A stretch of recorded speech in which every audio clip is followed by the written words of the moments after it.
Feeney offers a cable rail solution for projects using wood posts with a decorative wood wrap or composite wrap or sleeve.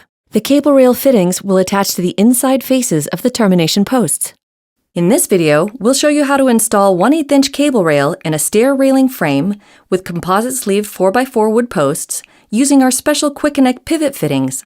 As an alternative, you may use Quick Connect lag fittings. See our instructional video for cable rail installation for lag fittings.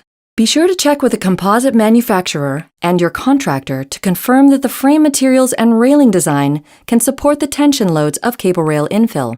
We've installed a Feeney intermediate picket to provide additional support for the cables mid-span between the sleeved posts.